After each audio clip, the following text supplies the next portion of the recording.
Hello, good morning. आज की topic है हमारी इलेक्ट्रिक फ्लक्स। ठीक है। तो electric flux is basically, electric flux पढ़ने के लिए हम लोग क्या करते हैं, एक सिंपली अगर हम लोग एक सरफेस कंसीडर करें, ठीक है, और एक कोई सोर्स चार्ज है, सोर्स चार्ज क्यों है, उसके कारण जो इलेक्ट्रिक फील्ड प्रोड्यूस हो रही है वो हमारा ही है। तो इलेक्ट्रिक फ्लक्स का मतलब जो होता है वो क्या होता है कि what ever the electric field lines, ठीक है, electric field lines crossing through the surface, ठीक है। और ये बेसिकली एक स्केलर क्वांटिटी होती है, और ये चूंकि डायरेक्शन डिपेंडेंसी होती है इसलिए ये डॉट प्रोडक्ट होता है इलेक्ट्रिक फील्ड का, ठीक है, और सरफेस का। और हम लोग जानते हैं सरफेस का डायरेक्शन हमेशा कैसा होता है, तो कोई भी अगर सरफेस लोगे तो उसका डायरेक्शन हमेशा उसके नॉर्मल होता है, ठीक है। ठीक है। And electric flux phi is defined as, ठीक है, defined as phi E dot D S, dot product है, ठीक है, डॉट प्रोडक्ट हटाएंगे तो कॉस थीटा आएगा। और जैसा कि हम लोगों ने पहले से केसेस में देखे थे कि डिफरेंट डिफरेंट केसेस आ जाते हैं हमारे, ठीक है, डिफरेंट डिफरेंट केसेस हमारे क्या हो जाएंगे, तो डिफरेंट डिफरेंट केसेस होंगे। थीटा पे डिपेंडेंसी, थीटा पे डिपेंडेंसी होगी, और थीटा किस बात पे डिपेंड करेगा कि आप अगर सरफेस एरिया, सरफेस कंसिडर कर रहे हो कोई भी, तो उसका डायरेक्शन सपोज इस डायरेक्शन पे है, और इलेक्ट्रिक फील्ड है उसका भी डायरेक्शन इस डायरेक्शन पे है, ठीक है, दोनों एक दूसरे के जस्ट पैरेलल है। पैरेलल इस सिचुएशन में इन दोनों का डायरेक्शन क्या है, पैरेलल है, यानी उस सिचुएशन पे थीटा का वैल्यू अगर 0 डिग्री है, ठीक है, अगर 0 डिग्री है तो कॉस थीटा की वैल्यू कितनी हो जाएगी, 1 हो जाएगी, ठीक है। तो जो हमारा पहला केस है, ठीक है, पहला केस है अगर थीटा की वैल्यू 0 डिग्री हो, ठीक है, 0 डिग्री हो, ठीक है, तो ये वाला केस है 0 डिग्री। तो उस सिचुएशन में आप क्या देख रहे हो कि इफ थीटा इज 0 डिग्री, तो तो electric flux phi will be equal to E dot D S, ठीक है, ई डॉट डी एस, उसको बाद में कन्वर्ट करोगे तो ई डी एस कॉस थीटा हो जाएगी, और कॉस थीटा का वैल्यू अगर 0 डालोगे तो simply it will be equal to E D S, ठीक है। तो अगर दोनों एक दूसरे के पैरेलल हैं तो उस सिचुएशन में फ्लक्स फाई का वैल्यू, ठीक है, ई डी एस के बराबर होगी, ठीक है। जो सेकंड केस है if theta is pi, theta is pi कहने का मतलब है the direction of surface area is suppose along this direction, and electric field is along this direction, यही हो गया ना। देखो दोनों के बीच का एंगल देखो पाई डिग्री है, ठीक है। तो अगर ऐसा पाई डिग्री एंगल होगा तो उस सिचुएशन में कॉस पाई का वैल्यू हो जाता है -1, और हम लोगों को इलेक्ट्रिक फ्लक्स का वैल्यू कितना मिलेगा, माइनस ई डी एस, ठीक है। और सेकेंडरी केस है, जो हमारा टर्सरी केस है, वो टर्सरी केस क्या है कि इफ थीटा इज पाई/2, ठीक है,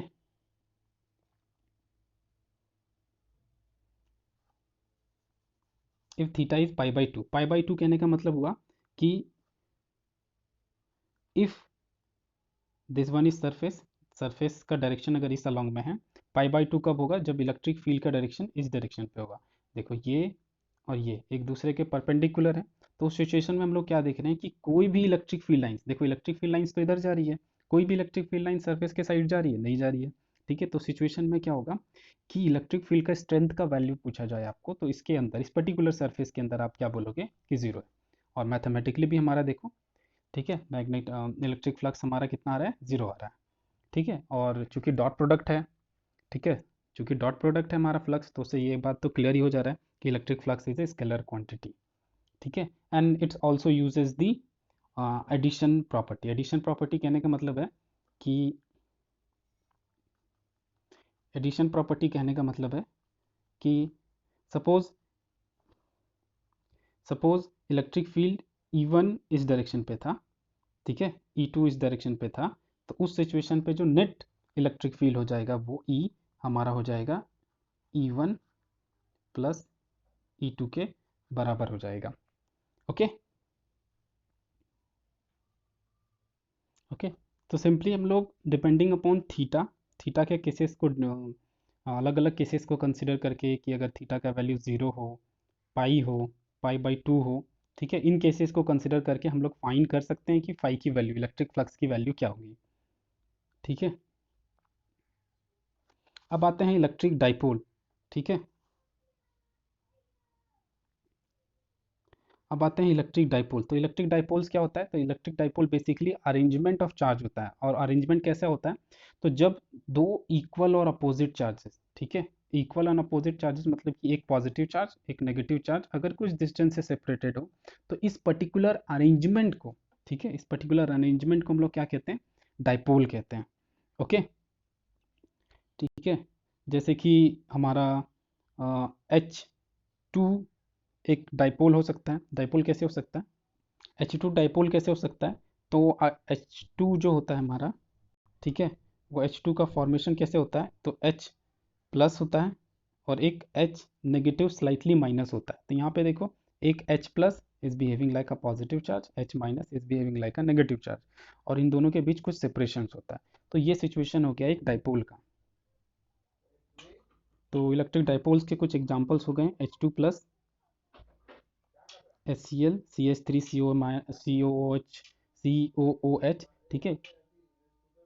अब उसके बाद आता है डाइपोल मूवमेंट, ठीक है। डाइपोल मूवमेंट्स क्या होता है? तो dipole movement is basically the measure of strength of dipole, ठीक है। और ये किस तरह दिया जाता है? तो dipole movement P is given by Q। कोई भी एक चार्ज लो, चार्जेस की वैल्यूज इक्वल्स हैं और यहाँ पे साइन मैटर नहीं करता, ठीक है। तो dipole movement P is equal to Q into 2A। 2A is the separation between the two charges, ठीक है। और जो भी डायरेक्शन होगा डाइपोल मूवमेंट का, वो हमारा होगा किधर? नेगेटिव से होते हुए पॉजिटिव के लॉन्ग, यानी इस केस में direction of dipole movement will be along this direction. Okay, and इसका ऐसा यूनिट क्या होता है? तो कूलम पर मीटर होता है। कूलम पर मीटर कैसे हो जाएगा? सिंपली है कि Q इंटू 2A है ना। तो इसका यूनिट कूलम, इसका यूनिट मीटर, ठीक है। तो जो हमारा ऐसा यूनिट हो जाएगा वो कूलम मीटर हो जाएगा। अब इसके बाद आते हैं significance physical significance of dipole, electric dipoles, ठीक है। ऐसा क्या ज़रूरत पड़ गया कि ऐसे अरेंजमेंट को पढ़ने का ज़रूरत पड़ गया? तो फिजिकल सिग्निफिकेंस क्यों, हम लोग फिजिकल वर्ल्ड में इसका क्या सिग्निफिकेंस है? तो इसको जानने के लिए बहुत सिंपल सी चीज़ है। अगर हम लोग माइक्रो लेवल पे जाके मॉलिक्यूल्स के बारे में बात करें, तो जितने भी मॉलिक्यूल्स होते हैं, ठीक है, वो आइदर पोलर होते हैं, ठीक है, आइदर पोलर होते हैं और नॉन पोलर होते हैं, ठीक है। Polar molecules and non polar molecules, ठीक है। तो पोलर मॉलिक्यूल्स किसको कहते हैं? जिसमें पहले से कुछ ना कुछ डाइपोल मूवमेंट एग्जिस्ट करता हो, ठीक है, पहले से कुछ डाइपोल मूवमेंट एग्जिस्ट करता हो। जैसे कि एक केस कंसिडर करो सोडियम क्लोराइड का, तो उसमें क्या होता है? Sodium plus ion chlorine minus ion के साथ, ठीक है, कंबाइन किया होता है। और ये पॉजिटिव चार्ज के से जैसा बिहेव करता है, ये नेगेटिव चार्ज के जैसा बिहेव करता है, इन दोनों के बीच में सेपरेशन होता है, ठीक है। तो इस पर्टिकुलर अरेंजमेंट को आप डाइपोल कह सकते हो। डाइपोल क्यों? ठीक है, देखो डाइपोल का जो बेसिक डेफिनेशन है वो उसको सेटिस्फाई कर रहा है, ठीक है। उसके बाद जो हमारा सेकेंडरी केस आता है, ठीक है, सेकेंडरी केस है नॉन पोलर मॉलिक्यूल्स। तो वो नॉन पोलर मॉलिक्यूल्स किसको कहते हैं? तो जिसमें इनिशियली किसी तरह का डाइपोल मूवमेंट एग्जिस्ट नहीं करता है। इनिशियली कोई डाइपोल मूवमेंट एग्जिस्ट नहीं करता है, कहने का मतलब है ये क्यों नहीं एग्जिस्ट करता है? तो उसका रीज़न ये होता है कि उसमें जो पॉजिटिव चार्जेस होते हैं और जो नेगेटिव चार्ज होता है वो एक दूसरे पे ओवरलैप कर रहे होते हैं और इनके बीच में सेपरेशन नहीं होता है। तो जैसा कि यहाँ डिफिनेशन में लिखा हुआ है, the molecules in which initially there is no any dipole movement. इस सिचुएशन में दोनों के पास इनिशियल डाइपोल मूवमेंट नहीं है। क्यों नहीं है? क्योंकि इनके बीच में सेपरेशन नहीं है, ठीक है। और क्योंकि डाइपोल मूवमेंट P के लिए Q इंटू 2A होना जरूरी है। यहाँ पे 2A का वैल्यू देखो 0 हो जा रहा है, ठीक है। तो उस सिचुएशन में डाइपोल मूवमेंट एग्जिस्ट नहीं कर रहा, ठीक है। तो इनिशियली एग्जिस्ट नहीं कर रही है, मतलब अगर फर्दर कोई केस हो स्पेशल केसेस में, इस तरह के नॉन पोलर मॉलिक्यूल्स में डाइपोल एग्जिस्ट कर सकता है, ठीक है। इसके कुछ एग्जांपल्स हो जाएंगे हमारे, इसके कुछ एग्जांपल्स हो जाएंगे hydrogen molecules, nitrogen molecules, ozone, ठीक है। मोर और लेस वैसे मोर और लेस वैसे बोन्स जो कोवेलेंट बॉन्ड्स में आते हैं। कोवेलेंट बॉन्ड्स में क्या होता है? एक ही नेगेटिव या एक ही इलेक्ट्रॉन को दो दो एटम शेयर करते हैं ना, जैसे ये हाइड्रोजन इस इलेक्ट्रॉन को भी शेयर कर रहा है और इस इलेक्ट्रॉन को भी से ये हाइड्रोजन इस इलेक्ट्रॉन को भी शेयर कर रहा है, ठीक है। और ये इलेक्ट्रॉन इस हाइड्रोजन के थ्रू भी शेयर किया जा रहा है। तो सिचुएशन में क्या होता है? ये इसका पॉजिटिव चार्ज इसके नेगेटिव चार्ज के ऊपर ओवरलैप कर रहा होता है। उस सिचुएशन में कोई गैपिंग ही नहीं है, ठीक है। तो ऐसे मॉलिक्यूल्स को नॉन पोलर मॉलिक्यूल्स कहते हैं, ठीक है।